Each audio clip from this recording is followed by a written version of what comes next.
I love playing chess, and so this is one of the things that y'all have enabled me to do. Αυτός είναι ο 29χρονος Νόουλαντ, ο πρώτος άνθρωπος στον εγκέφαλο του οποίου εμφυτεύθηκε μικροτσίπ.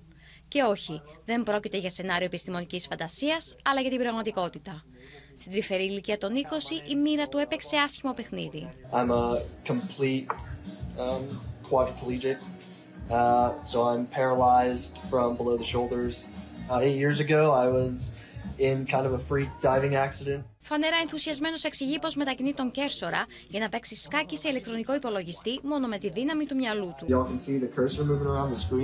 Το συγκεκριμένο τσιπ, σύμφωνα με τον ίδιο, του δίνει μαγικές ιδιότητες.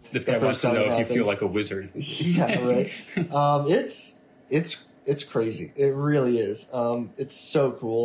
I'm so freaking lucky to be a part of this. I read, I like learning languages. I'm learning like Japanese. Δίπλα του, ένας μηχανικός της Neuralink, εταιρεία πίσω από την οποία κρύβεται ο δισεκατομμυριούχος Ελον Μασκ, ο οποίος αναδημοσίευσε το βίντεο. How are you able to actually move the cursor?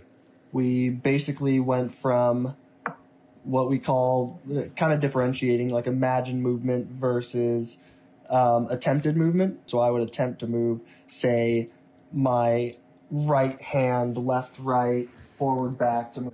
Όλα ξεκίνησαν όταν στα τέλη Ιανουαρίου η Neuralink πήρε το πράσινο φως για την πρώτη κλινική δοκιμή εμφύτευσης μικροτσίπ σε ανθρώπινο εγκέφαλο, το όνομα του οποίου έφερε την ελληνική λέξη τελέπαθη. The device is designed to interpret your neural activity so you can operate a computer or a smartphone by simply thinking about moving. Η πρωτοπορική εφεύρεση κατάφερε να αλλάξει την καθημερινότητα του Νόουλαντ. Απομένουν ωστόσο πολλά βήματα και μακρύς δρόμος μέχρι να τελειοποιηθεί και να εφαρμοστεί ευρέως.